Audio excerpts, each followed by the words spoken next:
go see the Mardi Gras.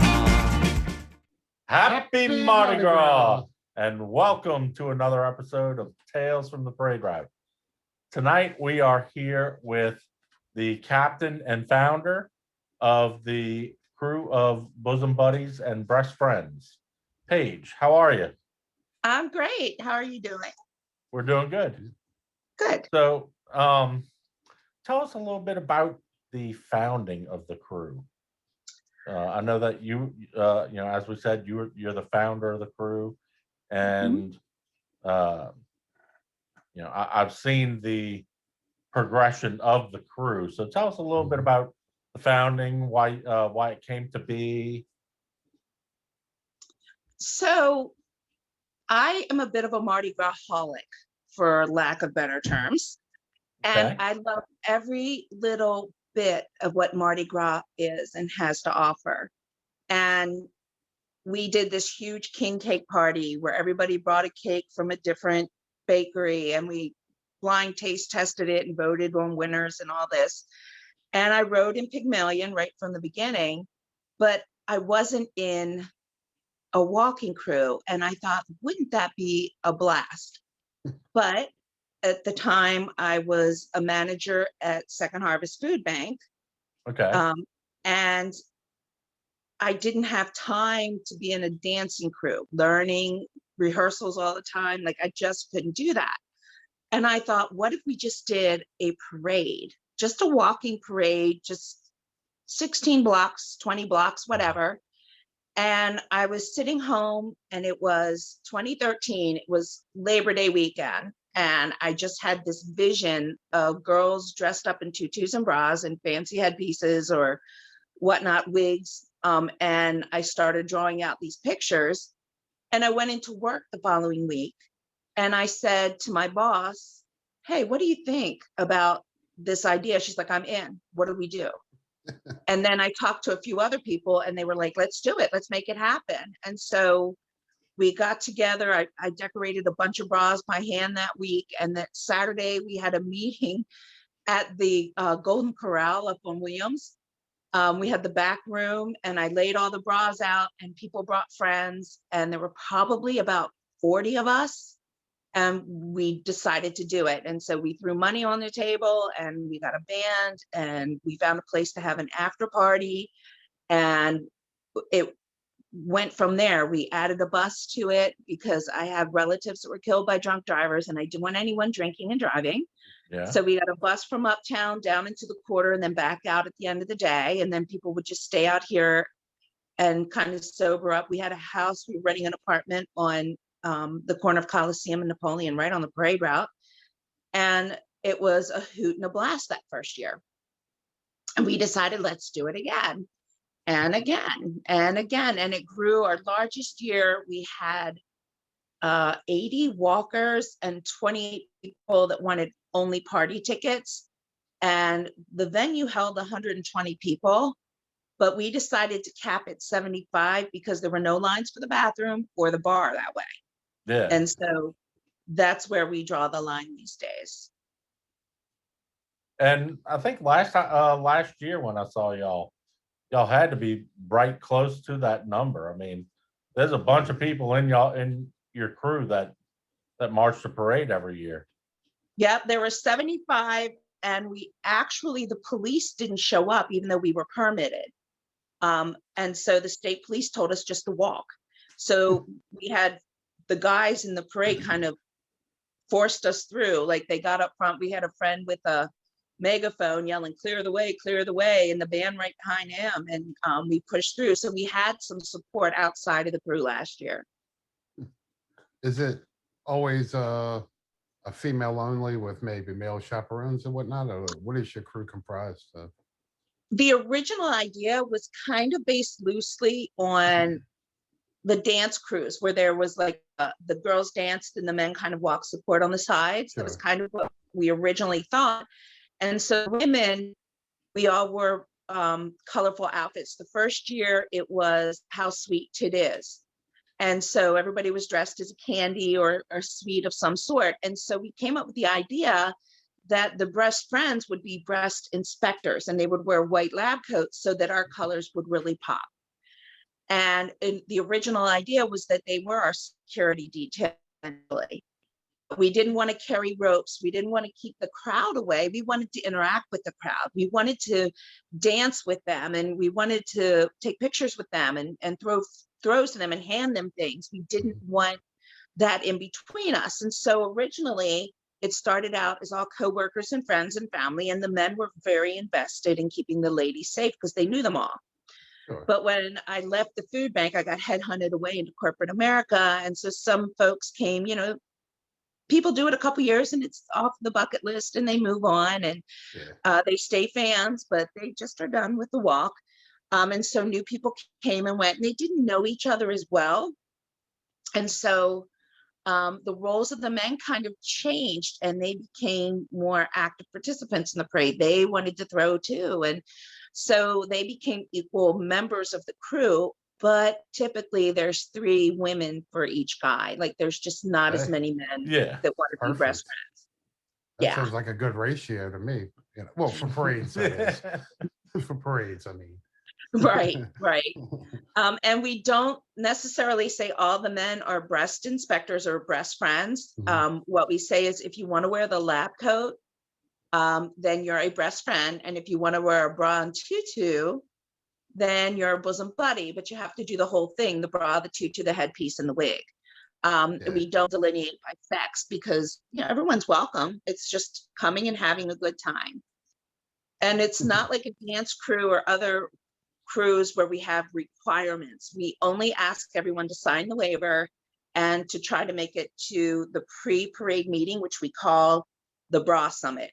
And it's where we show off the bras we're going to be throwing, and we vote on winners to be awarded prizes at the after party.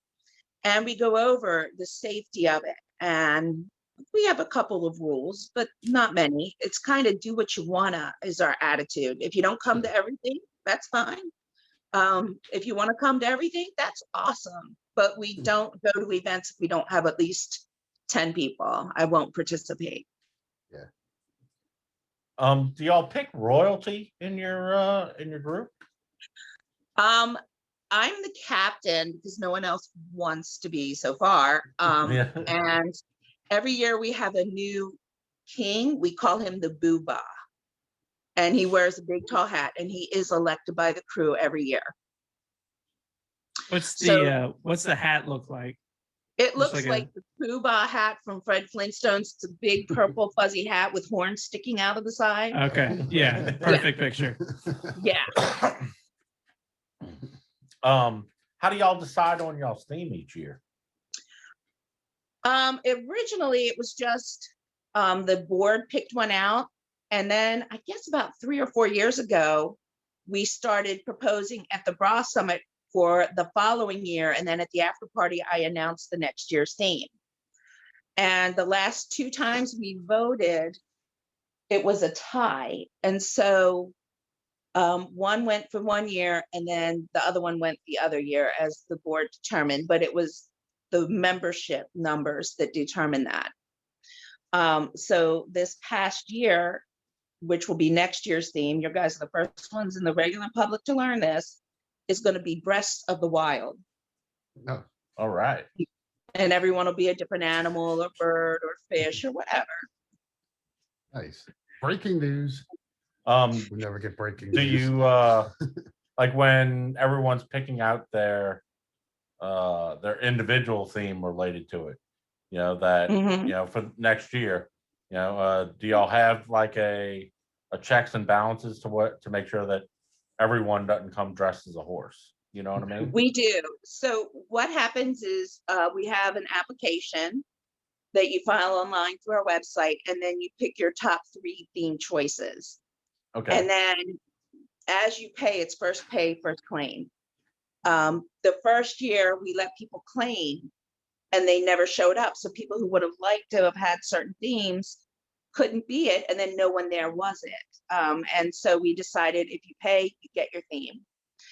And if there's, so you can apply and not pay until the end, but you don't get to lock in your theme until you've paid in full. Okay.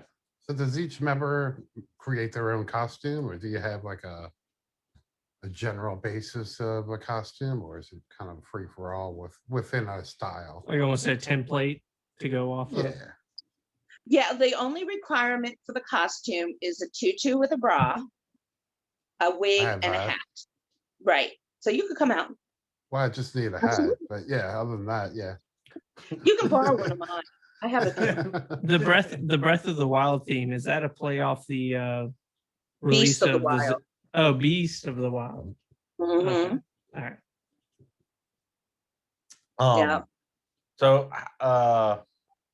the decorated bras, I know that they've become a very sought after item. You know, I mean, all the different crews with the signature hand decorated throws has really Yes. become a a hot thing. You know, I mean, with like Muses in the shoe, obviously Zulu in the coconut, Nick's in the purse, Yeah. we could go through the whole list. Eventually, we'll have a whole Mardi Gras outfit. Kind of like a transformer of Mardi Gras, where you bring all the pieces together and you become Mardi Gras. So you're looking for an XL shirt? Yeah, the you'd have to- pants, the underwear, the you'd have to shirt, claim the it's your bra, the purse, the birthday. shoes, the Yeah. hat, and the coconut to drink from. There So- you go. Y'all have the decorated bra. Yes. While obviously it makes sense where it comes from, is there an interesting story about how y'all decided upon that being the? There really isn't. It was that whole just kicking around, chit-chatting. And I said, we could always decorate a bra as our signature throw. And then someone said, well, what would that look like? And so I decided I decorated like 8 of them that week. And I know that a lot of the ladies and Muses and Nicks, they go to Goodwill and they buy, shoes and purses. And so I thought, I'm going to go to Goodwill and buy bras. We'll never do that again. The only people who turn bras in are like old ladies who are like triple W's. It took me a whole bag of throws to decorate one bra. And so I now do B cups that are padded because I can do more of them and they hold their shape. I was So about to say, who goes and buys bras at Goodwill? I mean, I like people recycling. Hey, helping out don't and this and knock that. Goodwill, all right? Are you going to buy your bras there? Yeah, for my grandma. You going to buy your drawers there?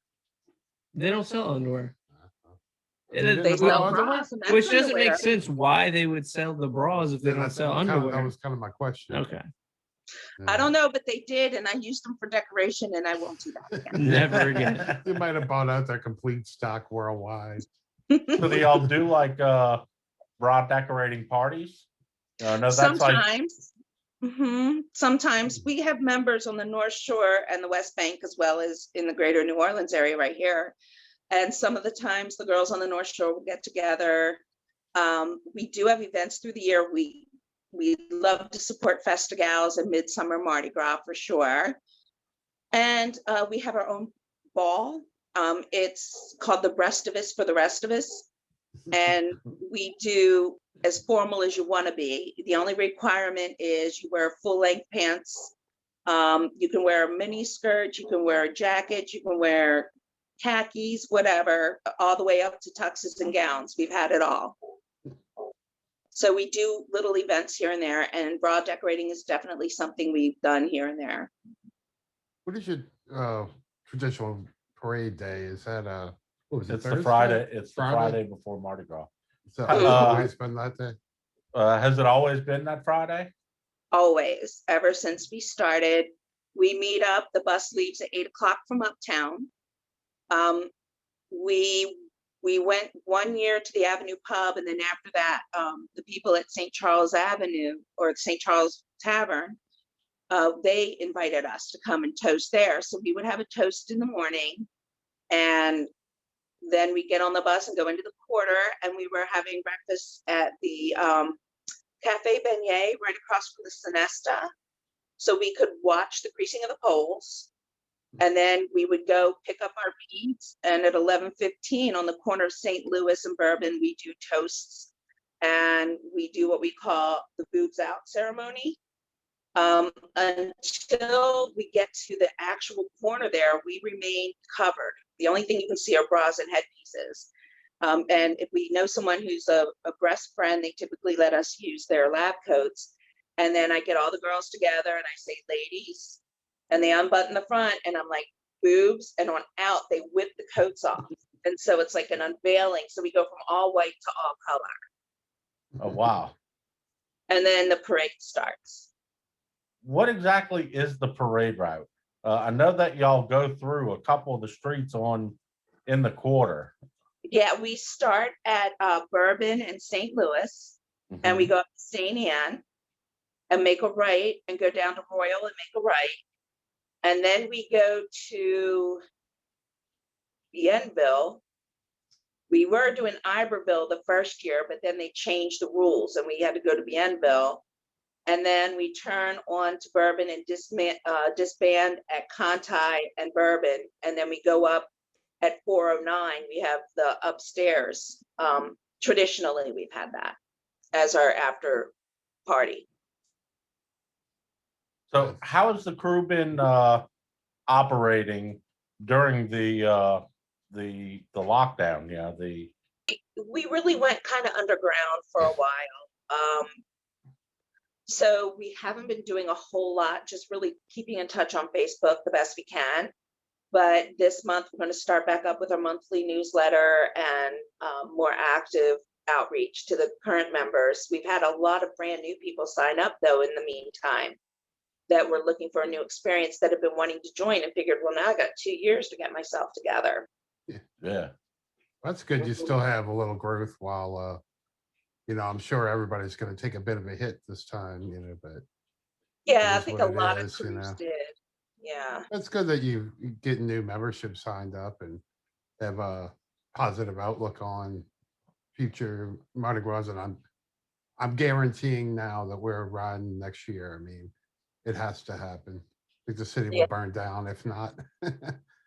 It's in us. I've watched everybody the last few days, and everybody's just kind of, this is the one thing, like ridiculous, Yeah, everyone a year ago when this hit, everyone was like, "Well, at least I have Mardi Gras next year to like pick me up." It would last this long. Yeah. So I know that as a doubloon collector, you are one of the captains that has a special poker chip. Have you been doing a poker chip the whole every year? Have you been doing one every year that y'all marched? Yeah, well, no, I've done 2 so far.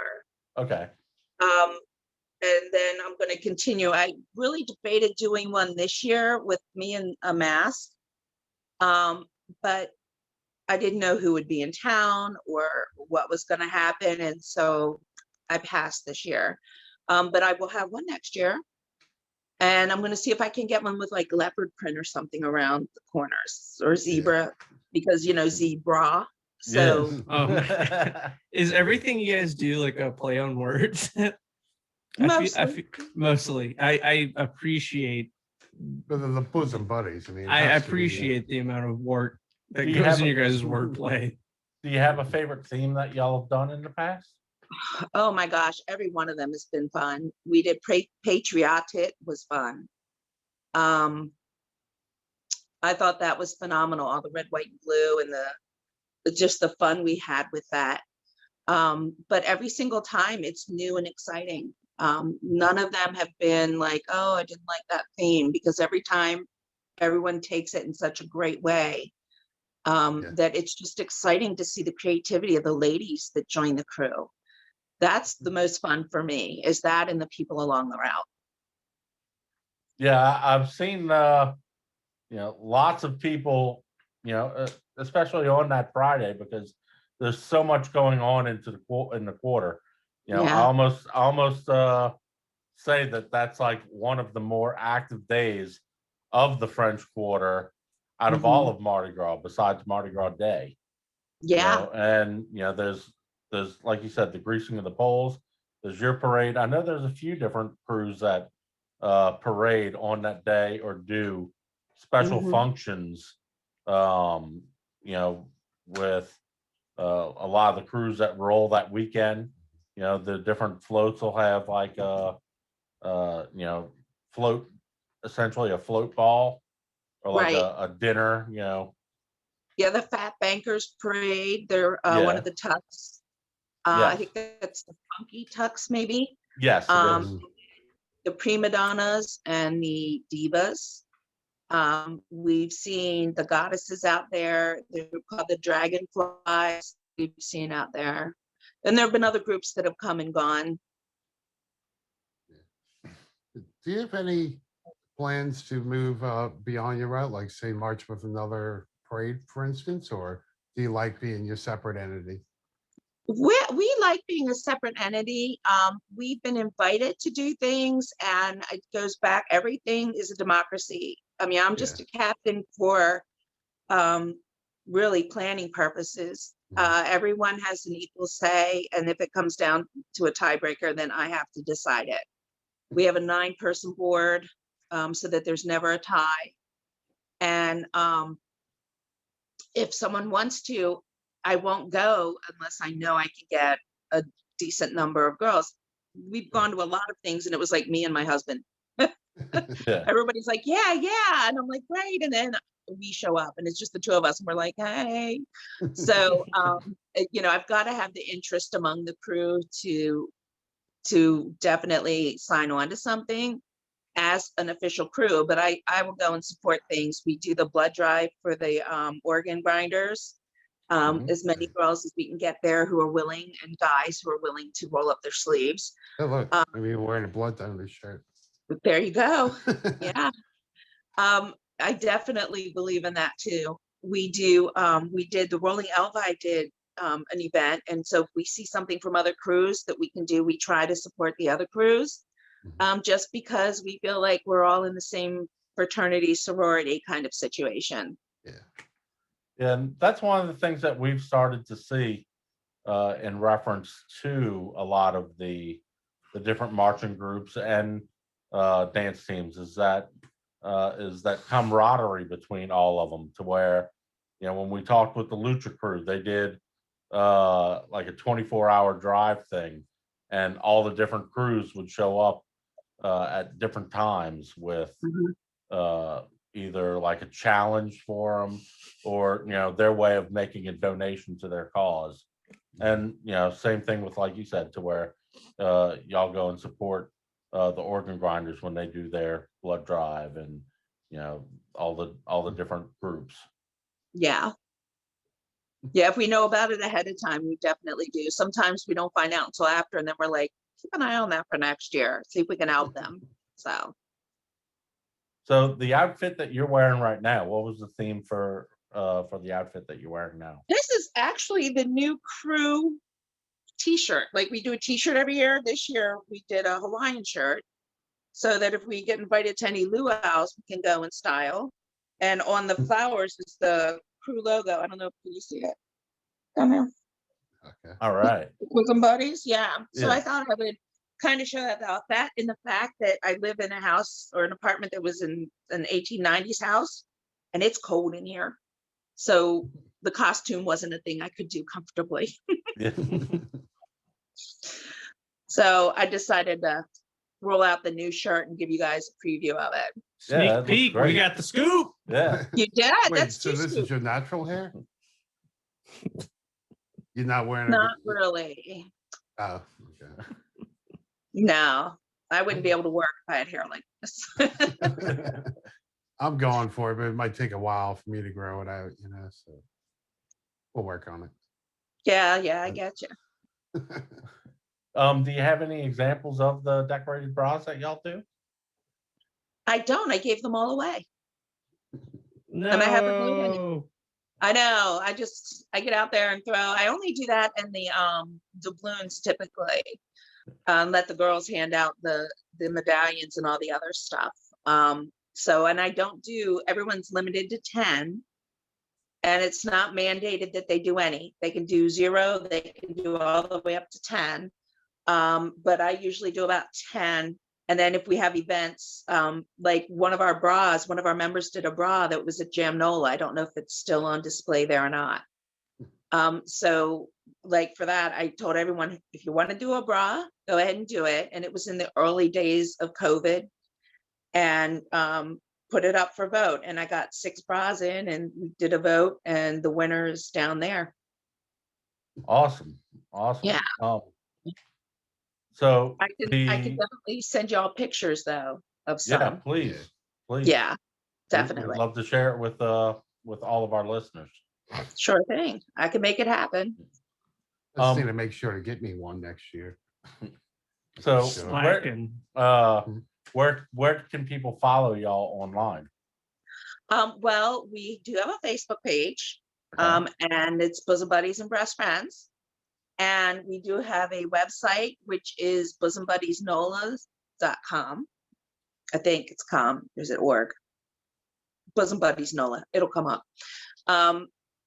And we have an Instagram account, but I don't know if the media person is keeping that active because she's having a baby in the next week or 2. So Wow. yeah, so that might not be as active, but No Facebook, dedication. right? We're gonna have a new niplet. So we've had all kinds of family groups and like all walks of life, from executive leadership and owners and entrepreneurs. We've had national recording acts sneak in on it, and all the way down to I was a tour guide. So, all walks of life, all backgrounds, all ages. We've had girls as young as 21, because you can't be younger than that to join because of the open bar situation. Right. And our oldest member is 68. So we run the gamut. Nice. Yeah. Everyone's welcome. We don't discriminate. If you don't mind me asking, fun. We do discriminate against people who aren't fun. Well, yeah. Of course. Do y'all have, if you don't mind me asking, what's the membership fee basically? We usually have different levels. One level is just the membership fee, and it can be marching or party only, meaning you have access to the bus, the pre-party, the post-party, everything that we do. And it can be either a bosom buddy or a breast friend, and that basic level is $200, and that covers the bus, the band, the permits, the police escort, the insurance, and I usually have a gift for the folks who come.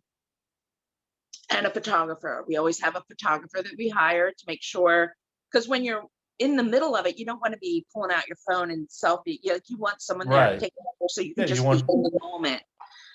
And so that covers all of that, from soup to nuts. It covers everything. And it gives us just a little bit of money for administrative fees for things that we have to do, like the bank account, the fees for that. And I have to sign us up every year with the state.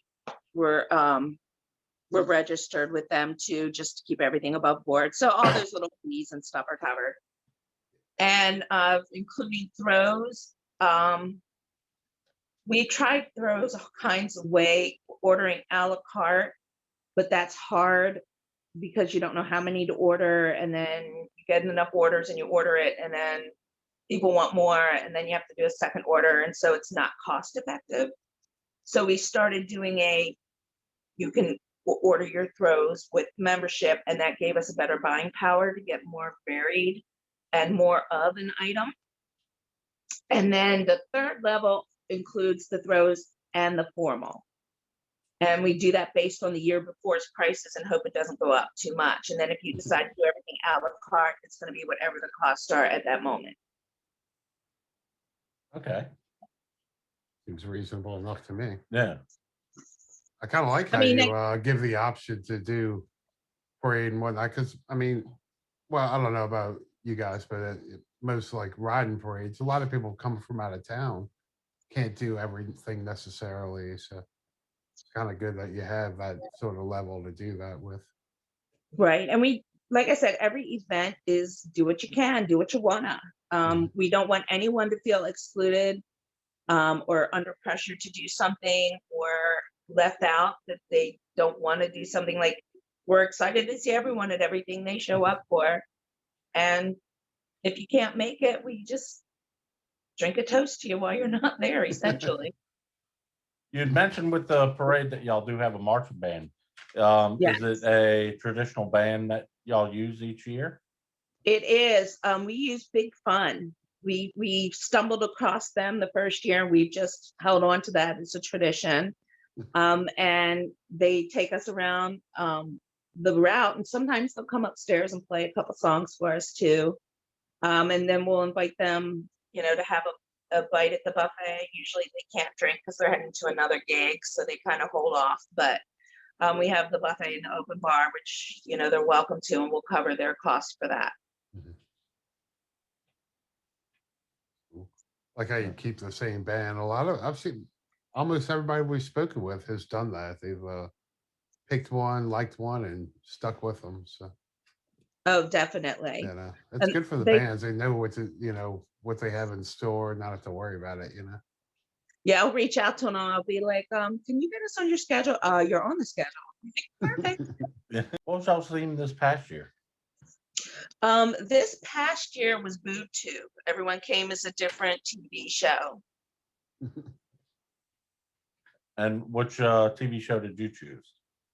So I've taken myself out of the theme running for now because I felt like I got all the good themes because I was always the first one to pay because I knew what it was going to be. So I actually just wear the crew colors and a cape that has our logo on the back now. Now, And then, oh, sorry. no, go ahead. So I was gonna say, with the boob tube, how did they choose the television show? Like, Each of them. well, I mean, like, give me like some of your favorite examples, like the ones that really popped out to you off the top of your head, like, oh, the best ones that your personal favorites that you saw for the television shows. I have to say that everyone was pretty awesome. I was going to do Gilligan's Island, and the lady who did it did a phenomenal job. There was Chips, and she did awesome. She took her picture with all the cops along the parade route. They all wanted her picture. There was Captain Kangaroo, which was just brilliant. Like, who would think that? There was Marge Simpson. Mm-hmm. Foxy Brown showed up. It was just all kinds of. Love Boat was there. It was just like going through the speed dot, like just sitting there with your clicker watching TV, and it was like, oh, okay, I know that one and that one. It was pretty neat. Very nostalgic I don't know if I had moment. a favorite. Yeah, very you're much. like, oh, I remember that. That's a good one. Yeah. Yeah. What's y'all's parade start time usually? It's supposed to be 11:30. At 11:15, we're down on the corner there, and we're doing our pre-parade ceremonies. And right there at St. Louis and Bourbon, Hermes is right over top, right there, and they have that balcony. So it's a pretty active corner, and the police are usually sitting there waiting for us. Not last year, but usually they're there. Yeah. I really want to thank you for coming on with us tonight. I've had a Absolutely. great time with this interview. I love seeing the artwork of the different. As I've gotten older, one of the things that I've gotten more and more appreciation for is the artwork in the costumes. The artwork in the floats. The artwork of Mardi Gras has gotten to be more intriguing for me over anything. Yeah. And, to see y'all, it really is like walking, like seeing, I'd refer to it as like a walking museum with the Dames de Perlage when they came on and talked with us last year. And they're phenomenal. Their artwork is amazing.